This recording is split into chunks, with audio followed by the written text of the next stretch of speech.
Broadcasts of the City of Neenah Common Council meetings are produced by University Studios of the University of Wisconsin-Fox Valley.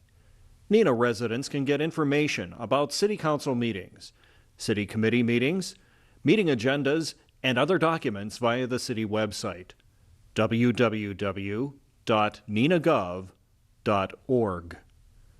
Neenah residents can express their opinions about city issues or about these broadcasts by contacting the mayor's office, contacting their city alderman, or by completing the electronic feedback form on the city website, www.neenahgov.org. All public portions of the meetings are recorded in entirety and are not edited for playback. I'll call to order the Wednesday, April 1st, 2020 Common Council meeting of the Neenah City Council. Due to the public health emergency that's caused by the COVID-19 pandemic, this meeting is occurring from virtual locations that are accessed by a conference call. Council members and the public should use the following information. So we have given the public the opportunity to view this meeting and to be part of this meeting. The first item of business is the roll call. You want me to call the roll, Mayor? Why don't you? Okay, Alderman Bayet. Present. Bates. Here. Lang. Here. Lendrum. Here. Erickson. Here. Spellman. Here. Steele. Here. Coons. Here. And Stevenson. Here. All present, Mayor. All right, all members are present. We also have numerous department heads and staff have joined the meeting. The next order of business will be the Pledge of Allegiance. I'll lead the Pledge of Allegiance.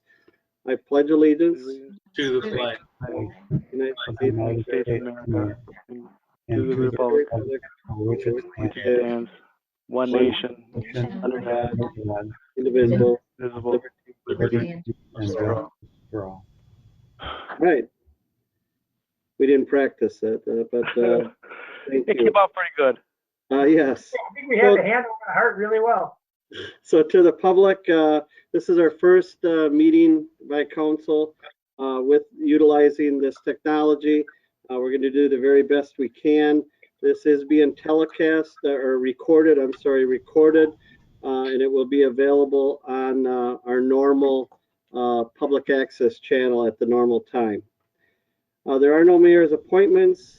Item number 3, we don't have to approve any council proceedings tonight. Item number 4, there is no public hearing, no plan commission or other public service safety committee report pertaining to that public hearing. Item number 6 is a public forum. At every meeting we have a public forum where the public's invited to speak to the council on any topic that they so desire. Is there anyone on the call or the website that would like to address the council? I don't believe I see any of the public at this time. Is there anyone who here who would like to address the council? Seeing no one, I will close the public forum. We will go to item number 7. Item number 7 is the consent agenda. Is there a motion to accept the consent agenda? I'm sorry, that's unanimous consent. So you all have the consent agenda in front of you. Is there any questions, comments, or discussion? Is there a motion? Move to approve the consent agenda. Second. There's a motion and a seconded by Lendrum to approve the consent agenda. Is there A motion by Lendrum, and who was the second? Steele.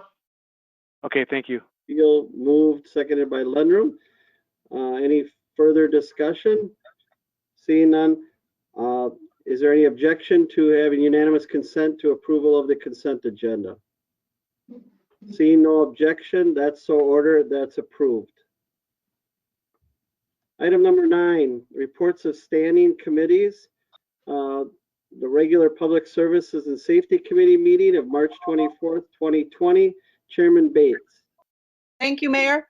Committee recommends council approve a contract for outside services with Neighborhood Planners LLC in the amount not to exceed $15,000 for the South Commercial Street Revitalization Plan, and I would so move.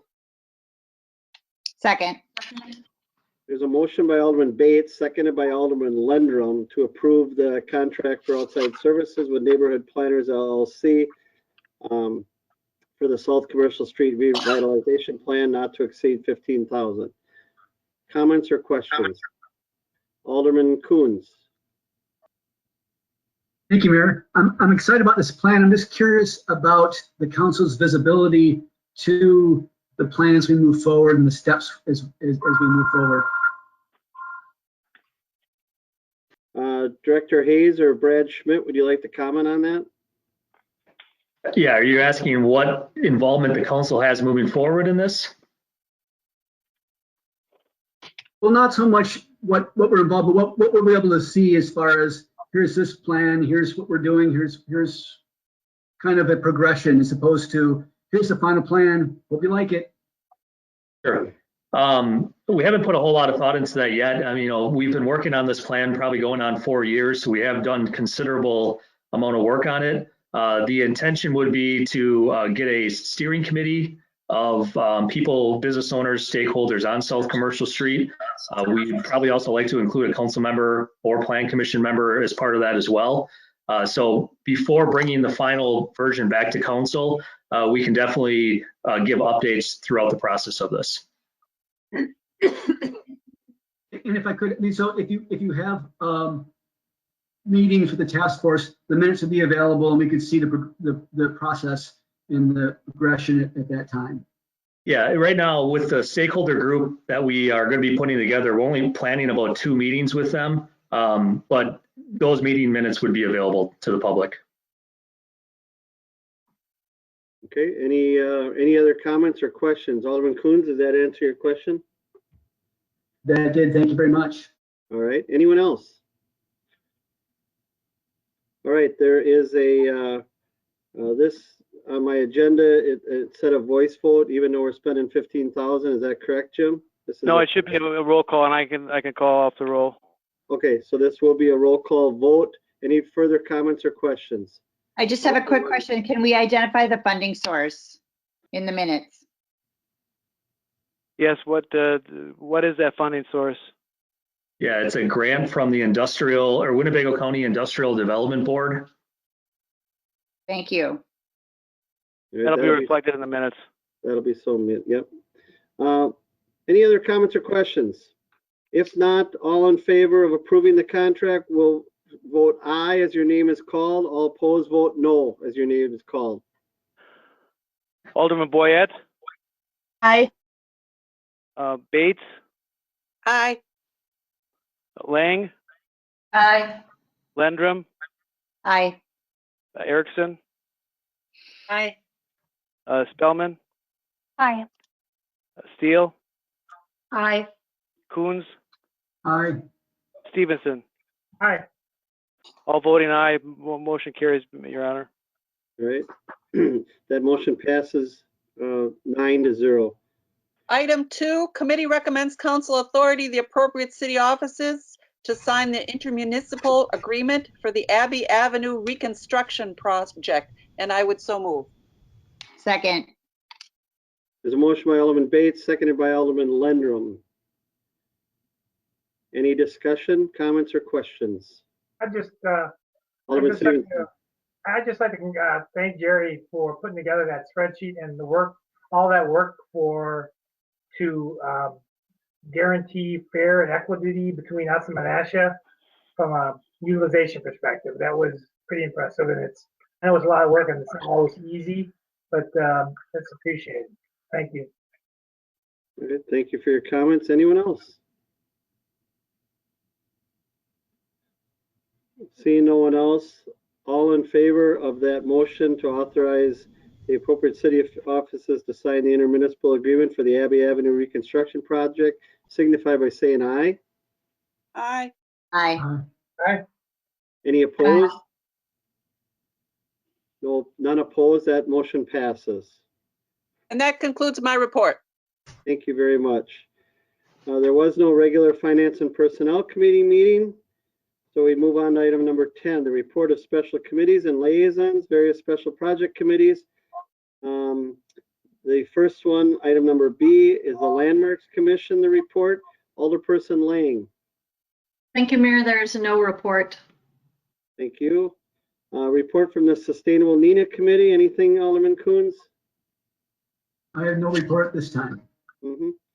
And how about the Business Improvement District Board, Alderman Lang? I believe that meeting's coming up. Yes, I don't have a report, but do want to mention that there will be a special bid meeting this Friday, April 3rd at 9 to address the coronavirus planning for the bid. Okay.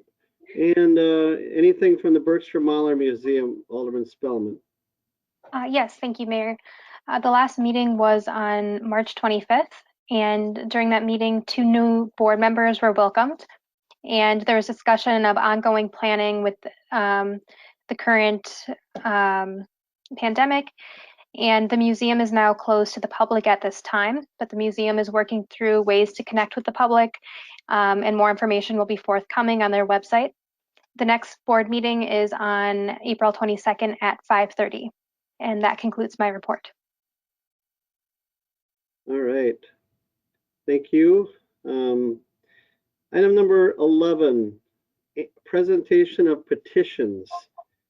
Item number A, an annexation petition, Armstrong Street and the public right-of-way. Is there a motion to refer to the Plan Commission and the Finance and Personnel Commission So moved. Committee? Stevenson. Second. Alderman Stevenson moves, seconded by Alderman Lang. Mayor should let the council know that we have had contact with the town's attorney, and the Armstrong annexation, Shooting Star extension. We agreed to have the matter held pending discussions between the city and the town regarding upgrading of the boundary agreement and discussing various other matters.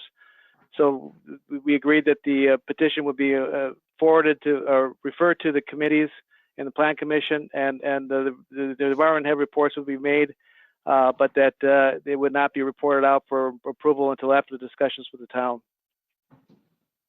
We have any date for that meeting?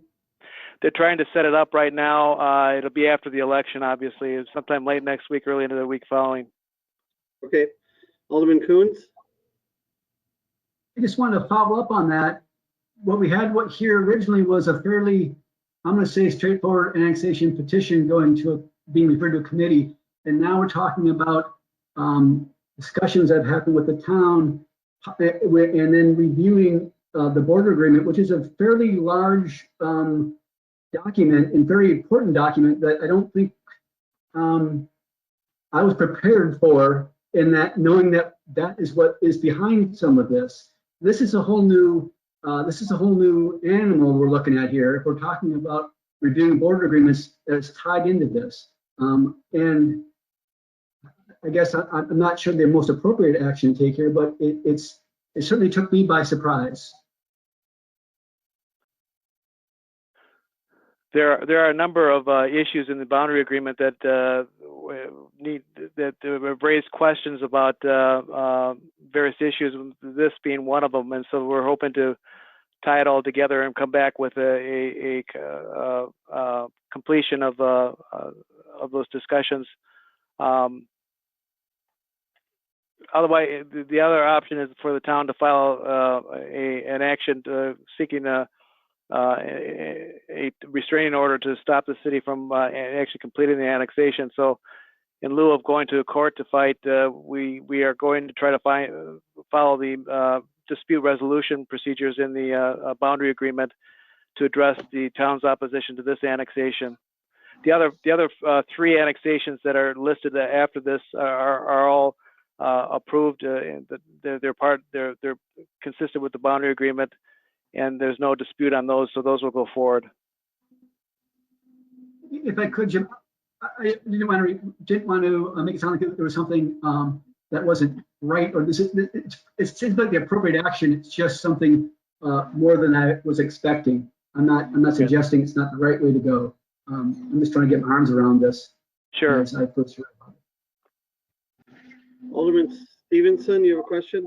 Yeah, thank you. Just to follow up on Alderperson Kunz's comments, I had heard about this, and like Christopher, I was kind of surprised based on the expansion of the scope of this. So I think it's important that along those lines, I think it's appropriate to take the action we're taking, but when we start talking about potential changes in strategy and or position within the boundary agreement, obviously at some point the council needs to be brought into that. Right. I'm trusting staff to do their job, to say, okay, what is it you want? How are you going to change it? And then at some point, I would assume that it could get to the point where you're going to say, whoops, we need to bring our counsel in this, because this is more than just managerial kind of boilerplate stuff. And if you want us to do this, this, and this, we have to bring our counsel into it. Right. And I trust that you guys are going to do that.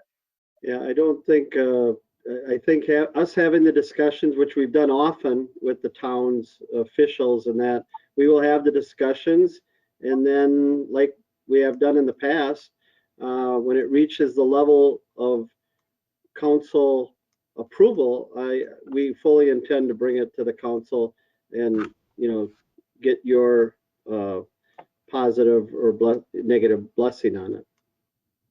So I think it's a good point, but these discussions happen, and we're trying to avoid conflict and litigation, but we'll see where we go, and it will bring us back to the council. Mayor, Just to follow up. sure.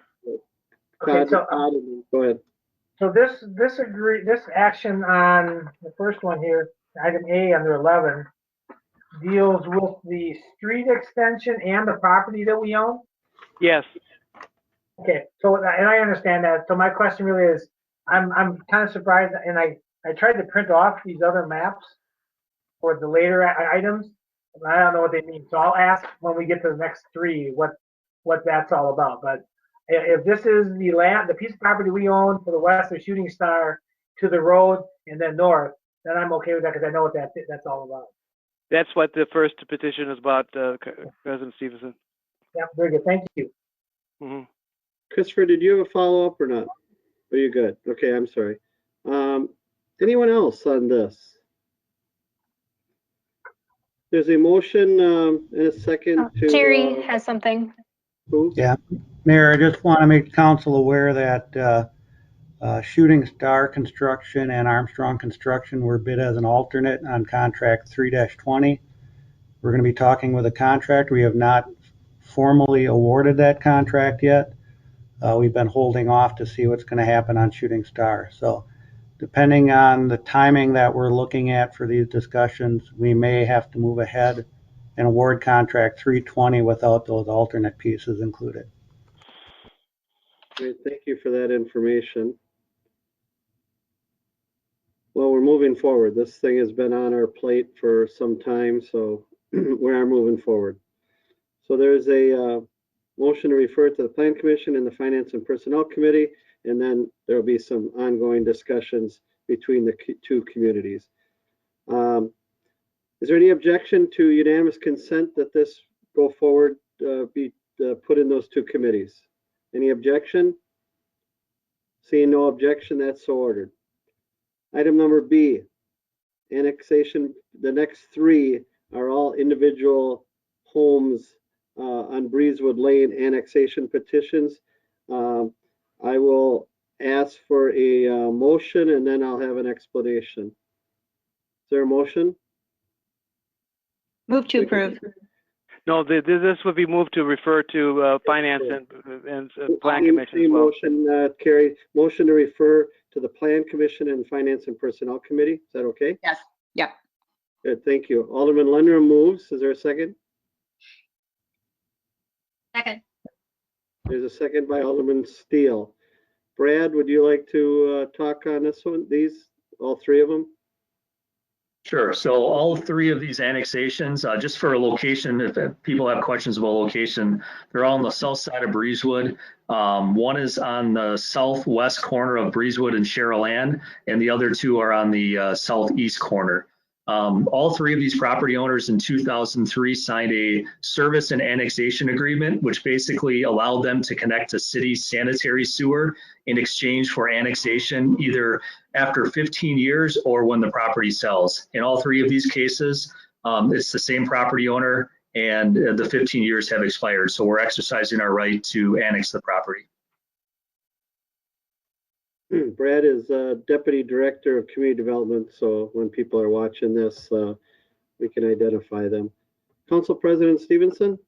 Just a follow-up. I finally had time to go up on a Bing map and see where they are.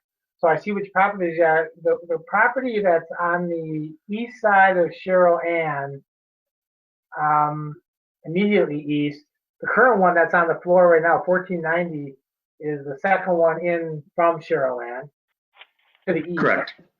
My question would be on the one right next, but next to the west of this current probably, and maybe I should ask my question when we get to, I think it's probably 14, whatever. The one in the corner has sold at least twice in the last 10 years.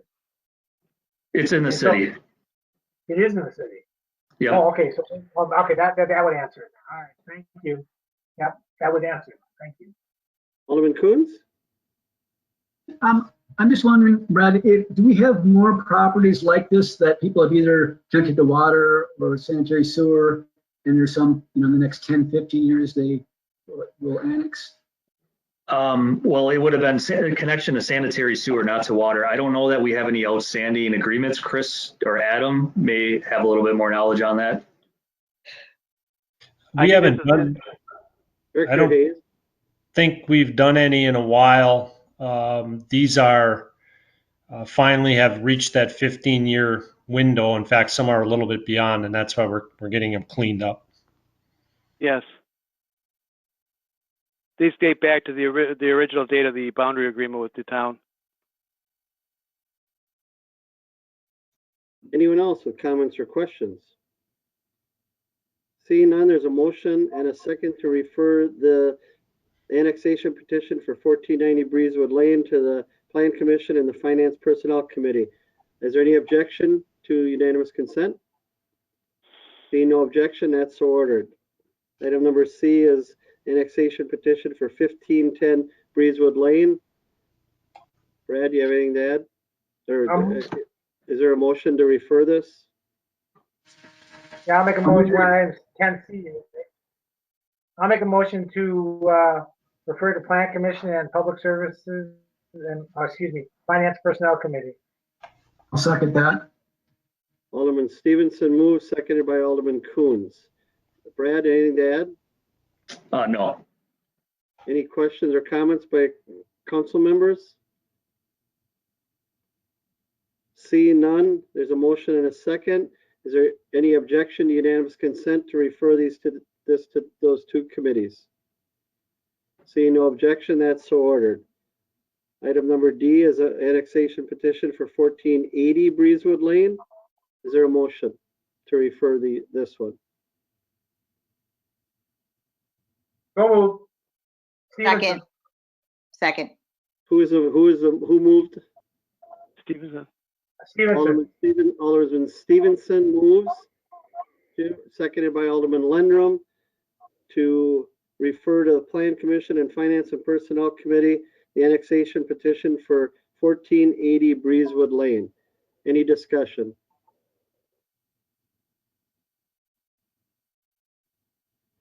Seeing no discussion, is there any objection to unanimous consent? Seeing none, that's ordered. That takes care of the petitions. We move on to the council directives. Is there any council directives anyone would like to talk about? Seeing none, any unfinished business? Under new business, we do have registration for the Davis Kuthals 42nd Annual Public Officials Program, Wednesday, April 29th. Is that still on? I can't remember if I saw a cancellation or not. I got an email. I think I attended, this is the one I attended last year, and it has been switched to a teleconference situation. All right. Well, if anyone would like to take part of that, be sure to contact Deputy Clerk Cheslock, or maybe Adam or Jim we can find it, Right. and we'll get you the information to be part of that. Okay. Mayor, if I could, Sure. I think I reported out when I got back from this one last year that this is the first time anybody had been invited from the city of Neenah, even though it's been going on for like 40 years.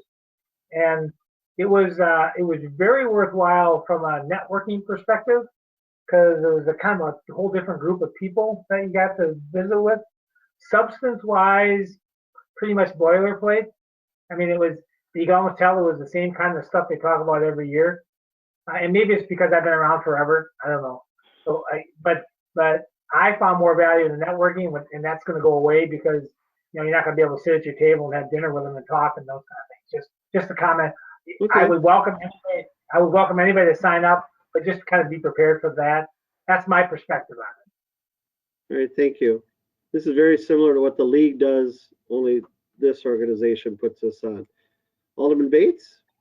So this isn't like the municipalities conference yearly. It's more, is it even as detailed as the introduction to new officials?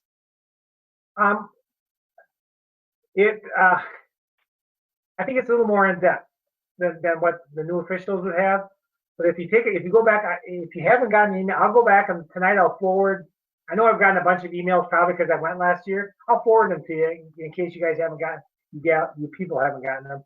And some of the topics are pretty in depth. It's their presentation is pretty boilerplate, and so when you kind of try to ask questions about, or like take them off target, it was really what they wanted to tell you, and it wasn't like it was like a presentation and not a lot of quality interaction.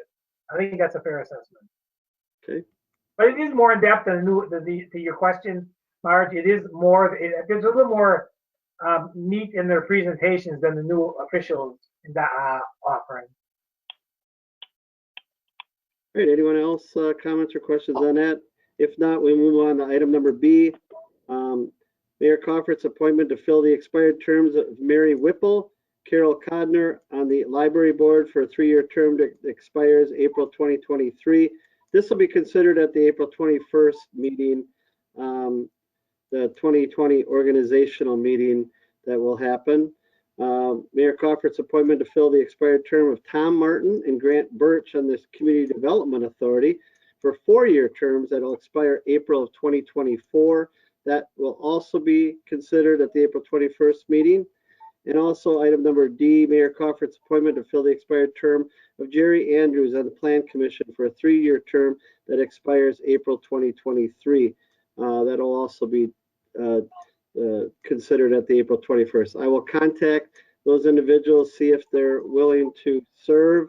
I know all of them, and they're all doing a good job, and see if they're willing and able to serve. If not, I'll be looking for someone to put in there, and if I need help, I will let you know.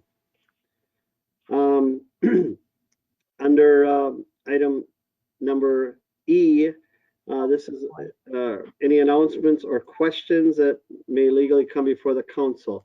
So if someone has any announcement or would like to make a comment or anything, now is the time. Alderman Kunz. Thank you, Mayor.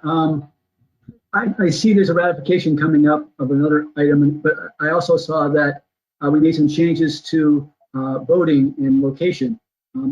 They all sound like great ideas, but I'm just wondering, is there a ratification of those things as well, or are those seen as something different? Can you restate the question? I was having trouble hearing you. All right. The the change to voting, now we're voting at one location, it looks like, from what I just saw at the Shopko building. It all sounds like good things. I'm just wondering if there's also a ratification, if that requires the council to ratify those changes, or if this is task force is seen as something different. Jim, Under- you know, Sure. I can answer. go ahead, Alderman Stevenson, and then Alderman, or City Attorney Gadowski. As I've indoctrinated myself in the litany of information that's come from both the League of Wisconsin Municipalities and the COVID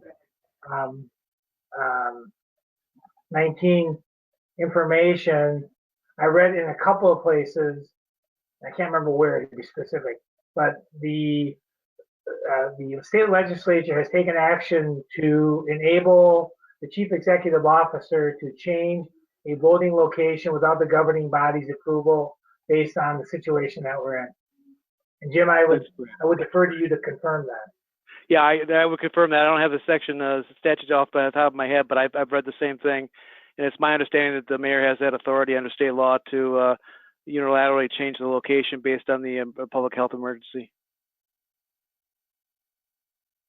If I could just follow up again, I think it all makes sense that we need to act quickly, and it seems appropriate. My question, I guess, just is, I like the idea that we are nimble and allow decisions to be made quickly, but we also come back and revisit them by ratifying them to the council, in which case, if there's any other concern, it could come up at that point.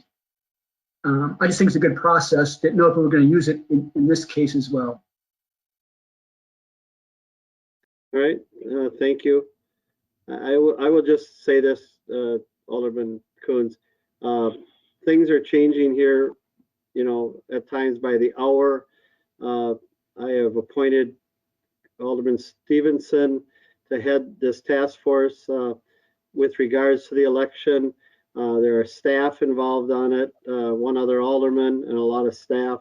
We are trying to do what's best to protect the safety and health of the voters and the poll workers. So we hope we're making good decisions. We are using best practices. We are using what the CDC recommendations are. We're listening to what other communities are, as I mentioned, with best practices. And I believe I have these authority to do these types of things. But just so you're aware, I've surrounded myself with a lot of staff who are helping me make these decisions, and also the council president. And so hopefully when we make these decisions, they are meant to do exactly that, and that's to protect health and safety in these turbulent times. I truly believe that moving the action that we took today was the correct is a correct action, and that the facility that we were able to secure for the voting, this thing is 90-some thousand square feet, and it is pretty much empty, and it gives us a lot of room to have everything, 6 polling places under one roof. And logistically, that's gonna, I believe, help at a time when we're going to have an extraordinary number of brand new poll workers, so they're going to be able to help each other. The chief inspectors are going to be able to help each other while still maintaining a whole bunch of social distancing, probably more social distancing than what's called for because of the square footage of this building. So each polling place is going to be, hopefully how we're going to set it up is it's going to be, they're going to be segregated kind of by themselves. And Adam Vanden Heuvel, our deputy city attorney, has come up with a flow chart that is going to hopefully ensure and make sure that there's no bottlenecks, that the people aren't backing up, and that there's adequate social distancing at all times. So I'm really excited. We looked at a few other locations, schools, City Garage. We looked at Bergstrom Hotel was nice enough to offer their ballroom. So we had some other potential sites, but I think this one is really going to work out good. I'm hopeful, anyways. If I could, Mayor, again, I applaud what you guys have done. I'm taking no issue with what's happened. I think it's all very appropriate. I also think it's also healthy at the end, in hindsight, to come back and look at what we've done and review it and learn from it. But I think it's all fabulous. I have no question whatsoever about what you're doing and why we need to act fast. No problems. Good. I think there's always, in these types of situations, I think it's always at the end of the game to try and look back and see what we did right, things we can improve on, and that. So I think your suggestion is well intentioned and probably something that we're going to do to look and see how we can improve and get better, and that. So I appreciate it. Anyone else on that subject? Go ahead, Alderman Steele. You got to turn your microphone on, Alderman Steele. There you go. Yeah, sorry. I just wondered, do we have any estimate of how many people are going to be voting in person at that site? I can answer that. Todd, go ahead. In conversations I've had the last 2 days with Stephanie, we had, when I first started talking to her yesterday morning, we had approximately 7,000 absentee votes cast or ballots requested. I'm not sure. I got to be fair. I don't know if that was. It was ballots requested. Ballots requested. Okay. 7,000 ballots requested out of 14,000 registered voters at the time. We've had a steady stream of people yesterday and today. My guess is at least a couple 100, if not 300. We don't know the fact that the Democratic primary has dwindled in numbers is probably going to affect the number of same day registration to the good, in that people, if there are still 9 people running, you might have more registration. Offsetting that is the reality that the school district referendum is out there, and we're not sure how many people who are loyal to that and only loyal to that might come register. We're guessing we're managing to 7,000 voters that day, which, when you divide it by the 6 polling locations, comes out almost equal or slightly more than what we saw in the February primary in each voting location. So the clerk told me originally she was looking at about 85% turnout for the election. This absentee ballot, early voting has taken away that. So they're not they're not going to be as busy. I think they're not going to be as busy. Our preference was still, I tried my hardest to convince the governor and the legislature to find an alternative way to hold this election. We're the only state in the union who's having an April election. 12 states have postponed it, but it doesn't appear we're going to get there. And so we have to make the best of it.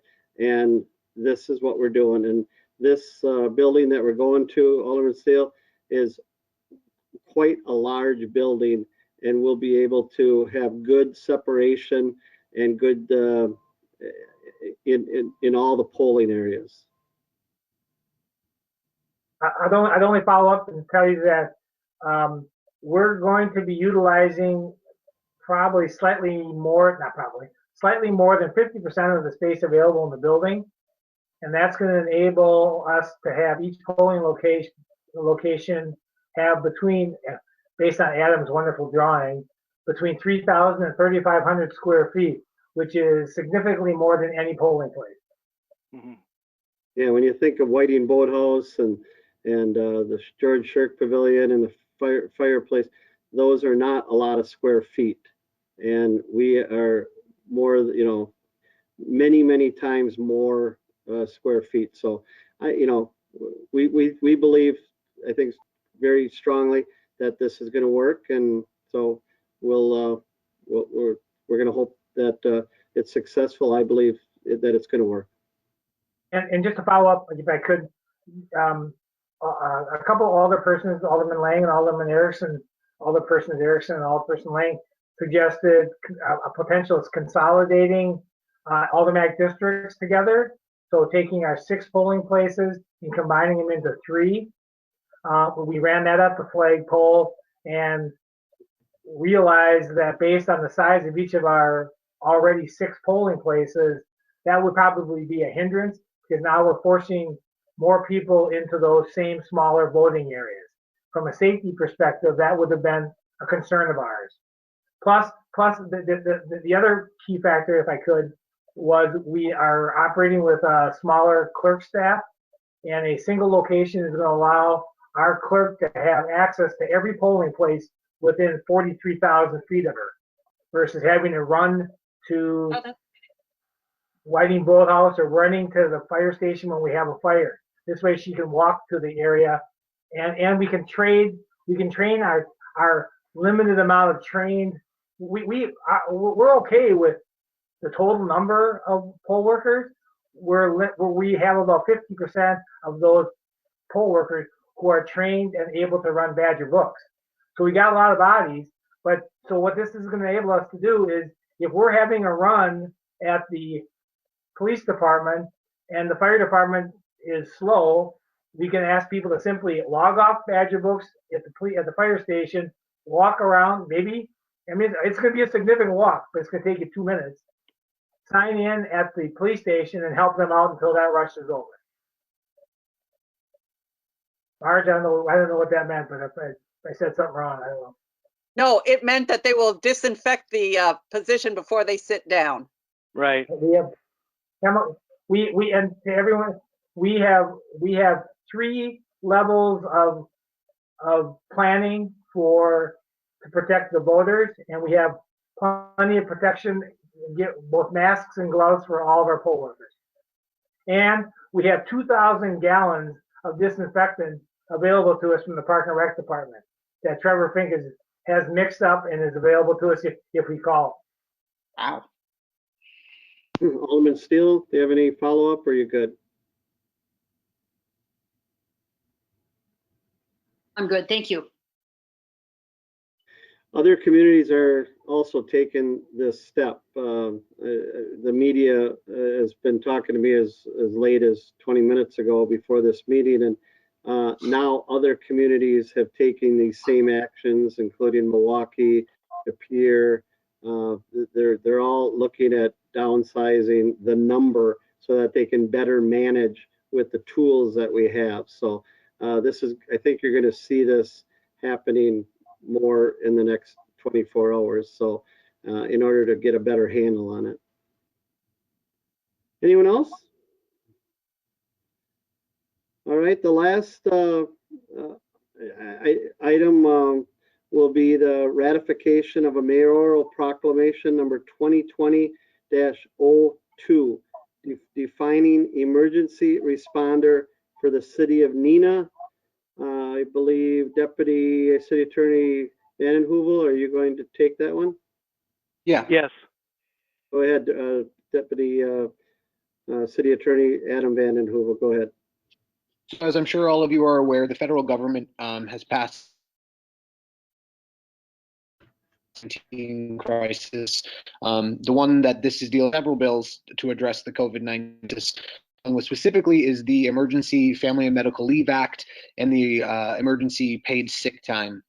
In the guidance, it says that a municipality may exempt emergency responders, but that exemption needs to happen before the legislation takes place, which started today, which is why the mayoral's proclamation yesterday was important to happen before council, because council wouldn't convene in time.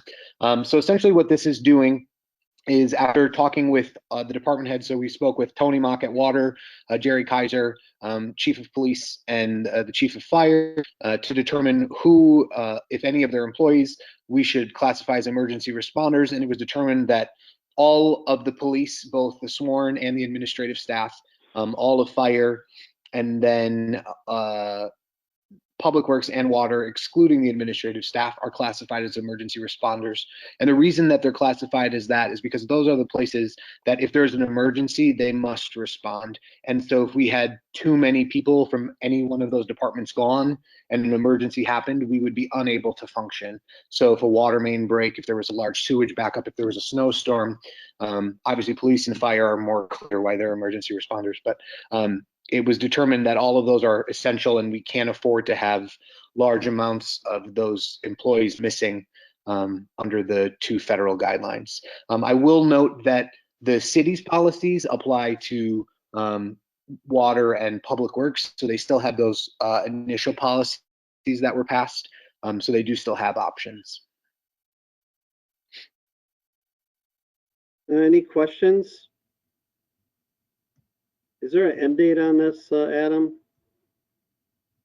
No, so that the other reason that this proclamation is as open-ended as it is, rather than just addressing the emergency FMLA and paid sick leave, is this way, if the state government or the federal government, or if NENA decides to enact something with an exemption for emergency responders, this definition of emergency responders will remain consistent. And the idea is that these positions will always be emergency responders because we will always need them in the event of an emergency. So this is not a end date. This is a proclamation until it gets changed by the council. These positions are what we consider emergency responders. All right. Alderman Bates. Thank you, Mayor. There's a correction in the 4th paragraph. Now, therefore, it says the 31st day of April. I'm sure you meant 31st day of March. Correct, and the mayor brought that up to me, and it has been fixed. I just obviously didn't have time to mail it to all of you, but it has been fixed in the official document. So I brought that up to Adam. Thank you, Alderman Bates. It was a clerical error, so we're making you aware that it is March 31st, not April 31st. Okay. Anyone else on this? We need to vote on this, correct, Adam? Yes. That is correct. It needs to be ratified, so there needs to be a motion, a second, and then a vote. Is there a motion to ratify Mayoral Proclamation 2020-02? So moved. Stevenson. Second, Bates. There's a motion by Alderman Stevenson, seconded by Alderman Bates. I do want to just, I can't go without saying that all of our employees have stepped up during this time of unprecedented what we're going through here. And the police, the fire, the steps that have been taken by fire and police and to do everything possible so that they protect the workers while they do their jobs. It's really nice to see. And so everyone in every department, 3rd floor of this building, 2nd floor, 1st floor, they've all stepped up. They've went outside of their silos and been willing to help other departments that have needed help. Clearly, the clerk's office has tried to lean on a lot of people to get help, and people have been creative in doing this. Department heads have found ways to continue to operate our structure, found ways for people to work at home. Some departments are having a limited schedule here at City Hall because there's still a lot of essential duties that need to be done each and every day when you really sit down and think about it. You can't just shut it down and let things pile up. So business is continuing. People are still, hopefully paying their taxes. And I know that, the deadline was yesterday. We did everything we could to get the word out for the second installment payment of taxes, so that we didn't have to worry about that.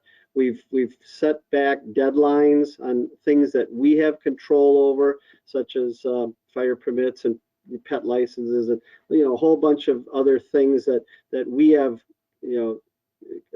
ability to set push back during this time because we understand what's going on. But I do want to say that everyone has been creative. The aldermen themselves have I think everyone has kind of texted me and said, hey, Mayor, if there's something that we can do, that I can do at home, or something I can do to help get us through this during this time. And that's appreciated. Alderman Stevenson has taken on the task of overseeing this election because of all the different facets of what needs to be done. And so I just want to say thank you to each and every one of you. Our legal staff has been, I mean, it's kind of uncanny.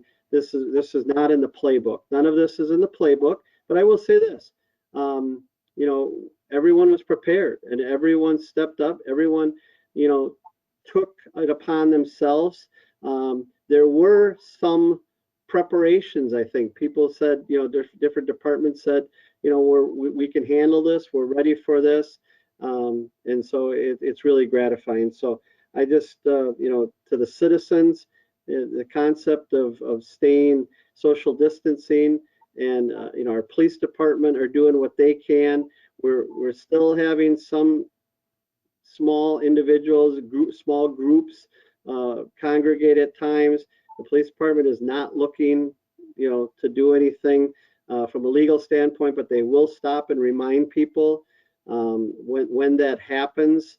To squash one rumor mill, we are not stopping cars to see where people are going. We are not, you know, the chief said that still is a Facebook thing that people claim to be being stopped throughout the Fox Valley. That is not happening.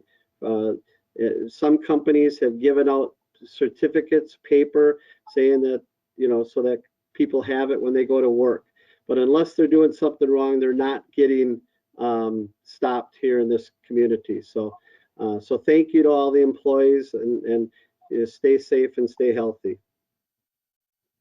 Joe Winninger, I do also want to single out Joe because we've had a lot of these go-to meetings, and Joe has taken the bull by the horns here, and you can see the quality of the presentation here.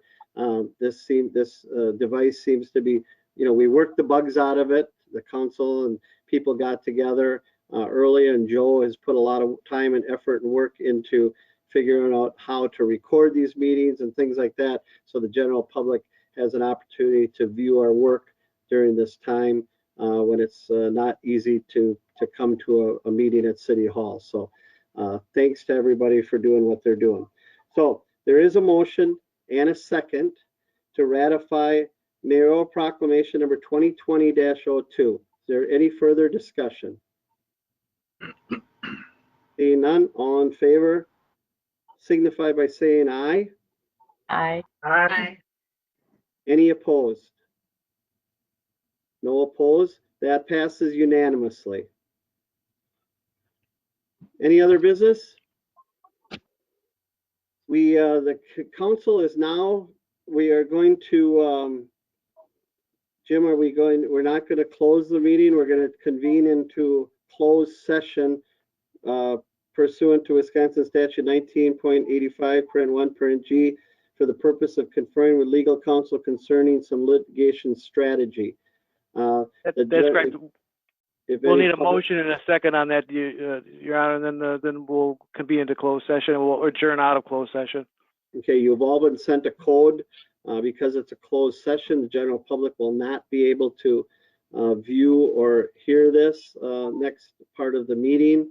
And those of you who are not needed can go at this time. So is there a motion?